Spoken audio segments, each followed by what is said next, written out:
Welcome back to the Languages Pedagogy Podcast. Again, here we are in another KeyCast episode with another wonderful teachers worldwide.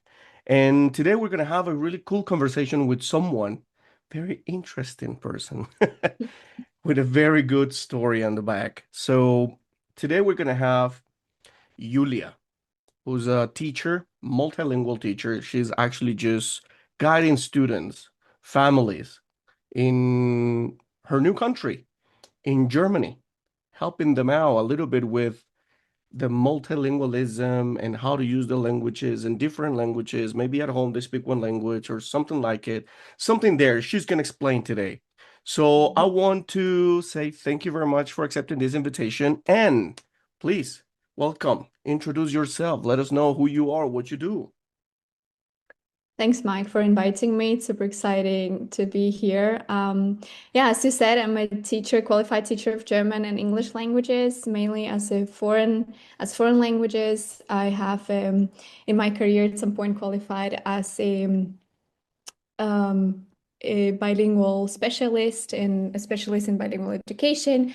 I have a master's degree in childhood education, and mainly in these 8 last years of my career, I've been working with families, as you said, multilingual families, children that are acquiring two and more languages simultaneously, supporting families and teachers to create language-rich classrooms, language-rich environment at home, and help the parents design their path and educational path for their children.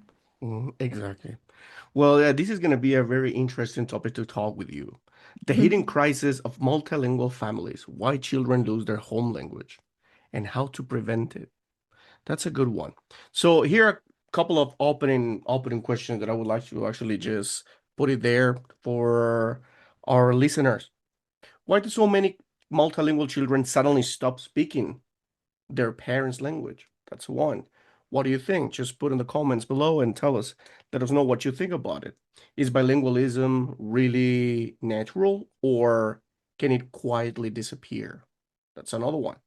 It's a very important one as well. And what emotional, cultural, and psychological consequences happen when children lose their home language? Those questions are pretty intriguing, right? Let's see what they say, what we have actually in the comments, and we're going to get back to them. But let's start with this one. When language loss becomes identity loss, that's pretty huge. Something that it's not easy actually to deal with, and you are there in the front lines. What can you tell us about it? Well, perhaps we should start with looking at it from both perspectives, from personal level and global perspective. And the on personal level, I see it a lot when I work with families and students that are losing their home languages, or they lost them and are having certain identity crisis. So on a personal level, we need to always remember that language is more than just a set of rules or grammatical structures. It's about Mhm. histories, it's about values, it's about Exactly. a certain cultural code and ethics that we pass on to children. And the loss of this huge part means often loss of certain roots. It is the communication that is lost with parents or with grandparents, with people from this culture. The conversations become more limited, and it's like no plant can survive without roots, and it works the same for human beings, I believe. And so when language disappears, there is a certain connection to histories and stories that also disappears. And I love this example of reading books to your children that are from not only written in a certain language, but come from this certain country, because the translated books, they do transmit the language, the vocabulary, the grammatical structures, but they don't transmit the values and the cultural code that Exactly. I mentioned in the beginning. So a story that comes from a country originally, that was born in that region, carries more than just a translated story, for example.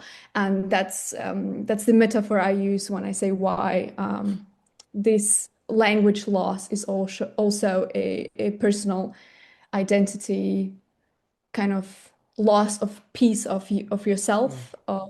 of your heritage. So Maybe. Yeah, yeah.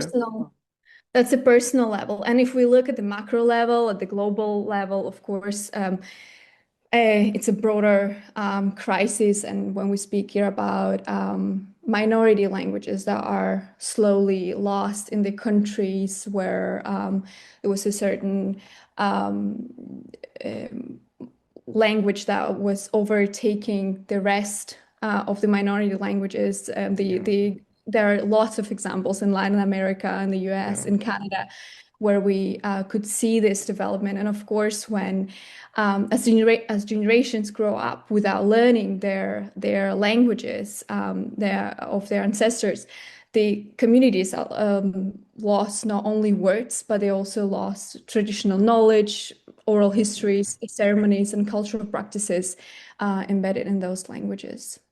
Definitely. Well, that was a good explanation over there about how we can start actually t looking at multilingualism, bilingualism, and how to actually keep heritage there. But I don't know, but I would like to actually start a little bit with what parents says. I mean, in your perspective, what have you actually heard from parents? Because some parents have this kind of a misconception, let's say, or they have this type of a lies in the back about multilingualism or bilingualism.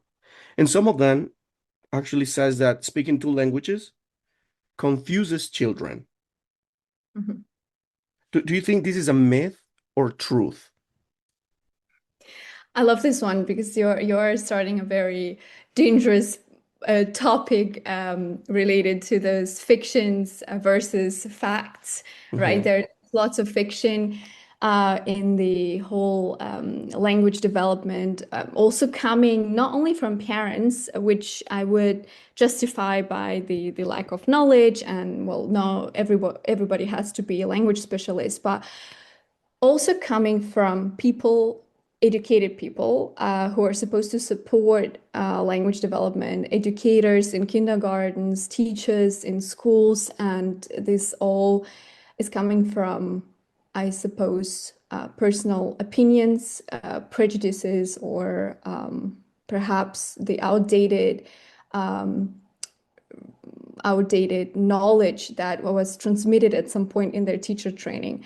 Hmm. And the myth that you mentioned, that many or multiple languages confuse children, this is an absolute myth, and it has been already confirmed by the research that brains are adaptable, brains are capable of creating sound and vocabulary inventory for the languages, which are not separate.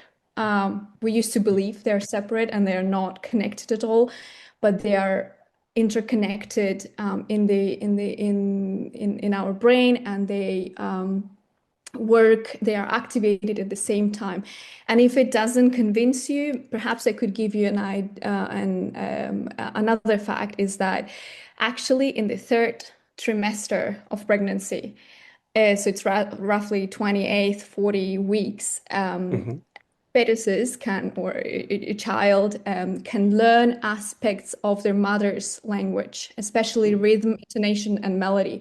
It is recommended even in the third trimester to read stories, to sing songs already, to communicate with the child that's growing inside you. So brain is already there, starting to develop this inventory of sounds and vocabulary. Of course, this child won't be able to differentiate whether it's Chinese or German, but this child would be able, and there are experiments that neurolinguists have run, that the child would be able to distinguish and react differently to their mother tongues, to the tongue of their mother or father, the language that they were hearing during while they were still in the mother's womb, and the language that's some random Of language that they course. never heard before.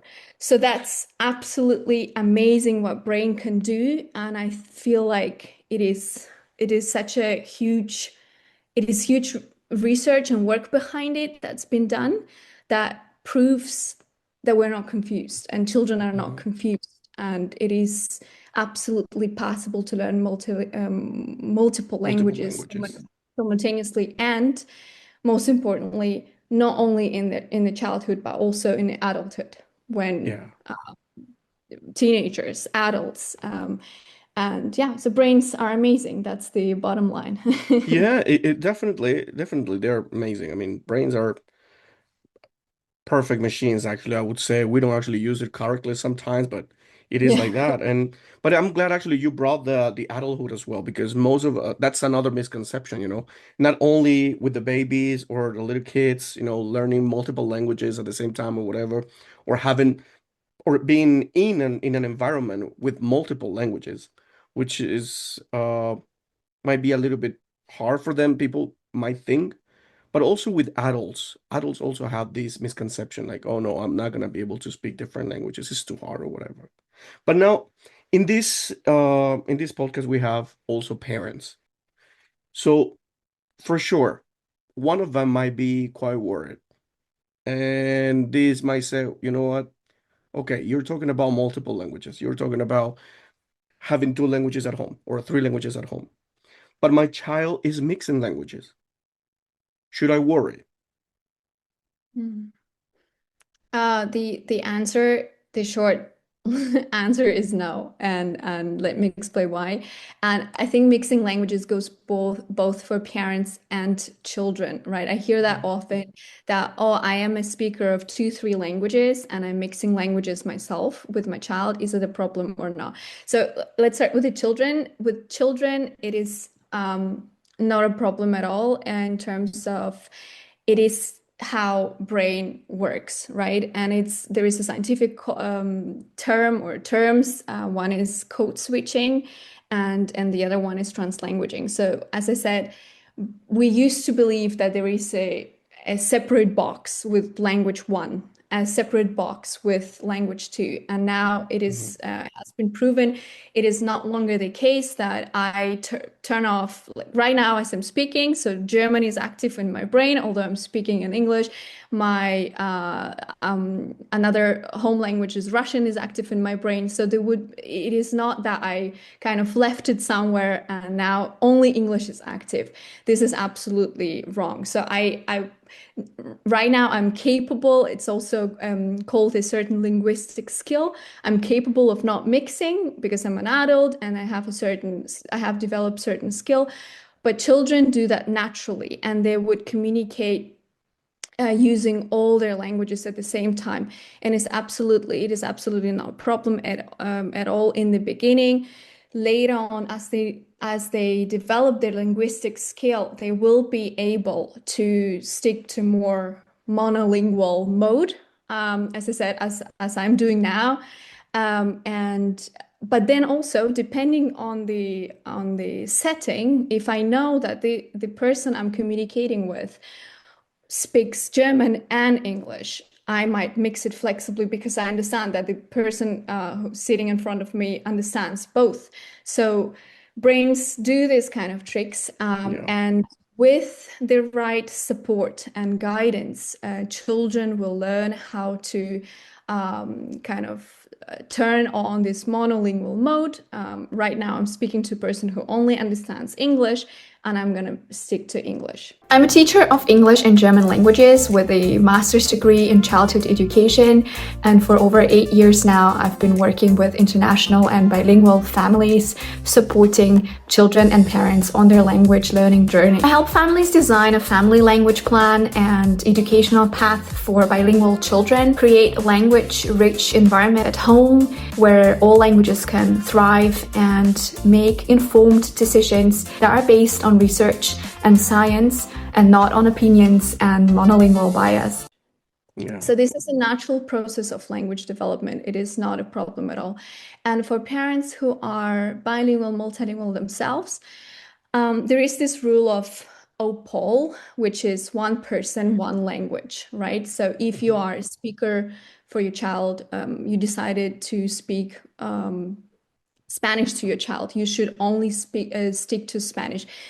This is also not 100% correct, because you might be fluent in English as well, for example, and you want to pass on the English language to your child as well. So here it's just important to remember that every language should have its time and space. So if I'm as an adult want to play a double role of a language model for Spanish and English, I would say, okay, I communicate Spanish with my child at all times, but then we have a story time in English. Or our bed story time is always Spanish, but then at home, I have it can be a carpet, it can be a reading corner, it can be a couch, it can be a tippy tent, which I would call an English corner. And I would go to this corner, and that's going to be my space and time when I will communicate English to my child.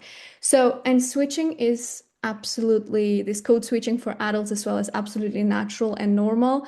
Of course, given that you're not constantly saying one sentence with 3 different languages to your child, this might be perhaps might lead to certain problems in the future. But the idea of giving each language a space and time and stick to it is absolutely amazing, because with that, being one person, you kind of split yourselves into language role models, and you're modeling both languages for your child. That's a fact. That's a fact for sure. So you say a couple of words over there. Uh, translanguaging, that's one. That I think it's right now a trend, I would say. Translanguaging. So what is translanguaging in a few words? Translanguaging is the ability of using languages flexibly, using languages, relying on your full linguistic repertoire. So basically, if you know 4 languages and you learn a 5th one, you might rely on the knowledge that you have from that 4 languages in order to learn a 5th one. So it's using languages flexibly. It's relying on all the knowledge that you have in your brain related to linguistics, to languages. And if we're talking about the action of translanguaging, a verb, when I translanguage something, it is a process that's happening in my brain right now, for example. So I'm kind of bringing all the knowledge that I know in English, but this knowledge I might have acquired in Russian, I might have acquired in German, in Spanish, but right now I'm just giving it all to you in English. So this process that my brain is doing right now is translanguaging.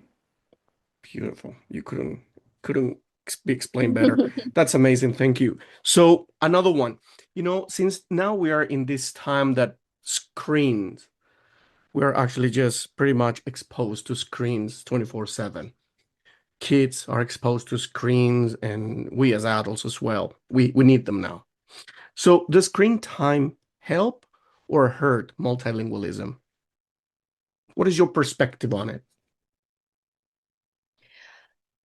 Lately, There was a time when teachers in their training were told that the the tools are amazing, Hmm. screens are great, the children can listen to stories, watch cartoons, and learn languages. This Hmm. is all true, but given that this is an addition to a normal human communication. And there is this beautiful experiment, and I won't be able to remember the name of the researcher who did it, but perhaps we could look it up then and then Yeah, sure, sure. provide it in the description to just give credit to this beautiful Of research. But course. um, there were there were two groups of babies up to 9 months old, which have received. They were babies from different backgrounds, but they not the Chinese language, right? Hmm. So they received an intervention from a Chinese teacher. So for a certain time, this Chinese speaker would come to the babies and read a story in Chinese. To one group, this teacher would come personally and read a story. And to another group of babies, of children, this teacher would record herself, and basically the recording would be played for those children. She wouldn't come personally. Same story, same amount of exposure, same background that the kids had. So basically, no Chinese language exposure before. Exposure, yeah. And well, you might guess what happened. Can you guess what happened? Oh, Who well, won? ooh, uh, pretty hard to know. Pretty hard to get to know that one. That's a hard one. How can I know that one? Who would have won? Well, not one, but who had one of the babies from one of these groups have developed a stronger understanding of the Chinese language. How did they check it? Because the babies didn't speak. They checked the certain activity in the brain, the reaction that brain shows when the Chinese language is played, when the Spanish language is played. So these babies showed, or the brains of those babies showed a better reaction to Chinese than to other languages that were not known to them after this intervention. But it only happened in the group with babies where tun, tun, tun, the teacher came personally to those children, right? Hmm. So it didn't happen with the brains of the babies who listened to the recording. So now you can make this conclusion that the natural contact, the physical contact that we have when we speak with the children, being present, reading a story, has greater impact than a recorded story Hmm. or a cartoon, much less cartoon. So when parents ask me, hey, shall we watch cartoons or listen to stories? I say yes, but this has to be an addition, in addition to natural human communication. It cannot replace, so screen time cannot replace the natural interactions between a child and a parent. Wow. That well, I kind of said a comment that one, but yeah, that I don't know why it happens like that. You know, back in the days, teachers used to say, no, this is the best way that you can actually learn. Watch this cartoon, watch, look at this, take a look at the computer. You need a computer so you can actually just keep listening and all that, blah, blah, blah. But now it's totally the opposite. Right now it's like, no, this is just secondary. Let's keep the interaction with the teachers. Let's keep doing that. Well, thank God that's why we still have job. Otherwise, we wouldn't be here. Exactly. Oh, that's a good thing, actually. Good point from a psychological perspective. I wish I could actually know who was the researcher that actually did that one. We're gonna have to find out that, and we're gonna just put it, as you said, in the captions here in the details here in the description. So we have this one. Thank you very much for letting us know about it. It's a very interesting one. Uh, let's take a look at this myth or truth. You tell me. One parent, one language always works. Myth or truth? Um, you again depends on the family circumstances. As I said, the parent can be modeling both languages for the child, which is great, given that there is a certain space and time, right? Got it. But then, if we have a situation in the family where a parent speaks Portuguese and the dad speaks German, and the Yeah. family lives in Germany, here would it make sense for a Portuguese speaking parent to switch to German as well? I would say no. And this is the advice I would give to that family. In fact, I had this example in the consultations that I offer for the parents, and she said, "Well, I speak German too." Great, but child is in Germany, growing up in Germany, going to the German kindergarten. Dad speaks German, so this child will have lots of opportunities and lots of exposure to German language. How much will this child have for Portuguese? So for this family, my recommendation would be you stick to Portuguese, dad sticks to German, and we talk about the routines that you need to introduce to boost up Portuguese, because Portuguese in Yeah. that case is a language that is at risk.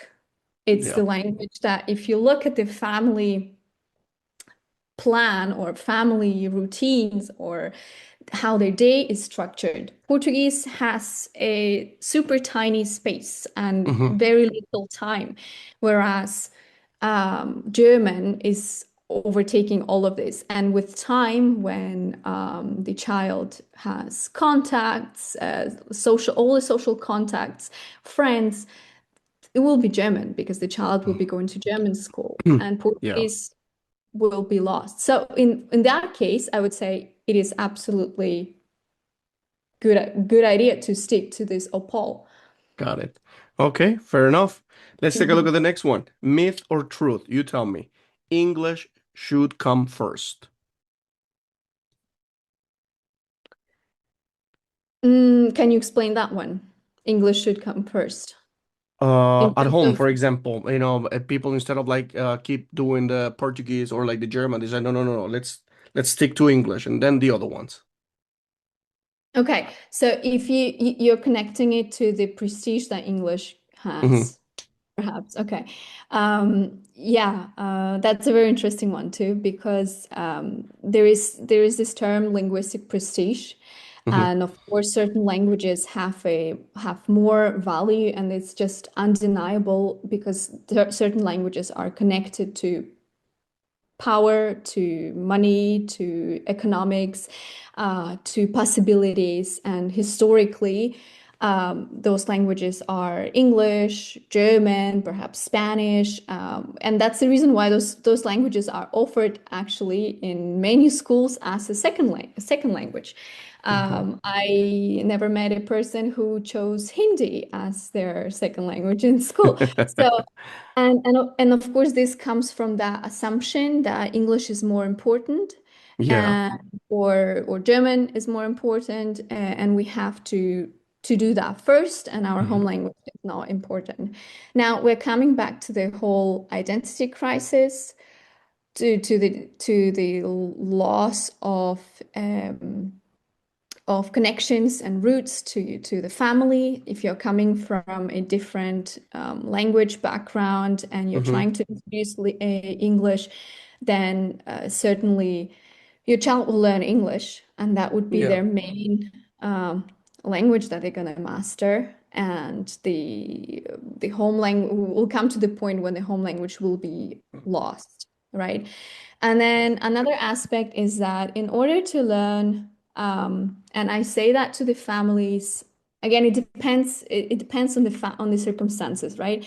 But the families who are sending their child, for example, to an English-speaking school, to international school, and want their child to learn English, and they believe that the English is more important than their home languages, and that perhaps in order to help this child to integrate better, to succeed in this English speaking school, perhaps they should switch to English at home. Mm. We say You do your job by speaking your home language because a strong foundation in the first language will help this child succeed in English faster. So if I have a stronger foundation in my first language, in my home language, if I have a strong sense of belonging and identity, that this is who I am, and then I'm acquiring an additional language, I will have a much smoother time and I would succeed much quicker than someone who will confuse their kid by saying, okay, as of now, we're going to switch to English. And it doesn't matter that your first language was Spanish, right? Hmm. So, yeah, I would say myth. A wrong myth. Definitely. So you also said about an international school. Do you think international schools automatically support multilingualism? Automatically. I mean, you say international school, multilingualism. I mean, do they support them? Absolutely not. It's not. It's not. There are lots of international schools that are great, that are doing great job supporting multilingualism, and I would say that in the last years, this is which is very positive. This is a trend, and this is a change that's happening also in teacher training education. Yeah, And there are lots of professional development opportunities for teachers related to multilingualism, and this is great. But this does not mean automatically that the school supports multilingualism. And what I recommend parents, when you choose a school, if there is a chance to ask for a language policy hmm, for their how they approach the whole multilingualism, how they support students with multiple languages. So the whole student support team, this is very important, and those are very important questions that parents should ask. How the school functions. Are there any hmm, events and opportunities to for children to use their home languages or their first languages?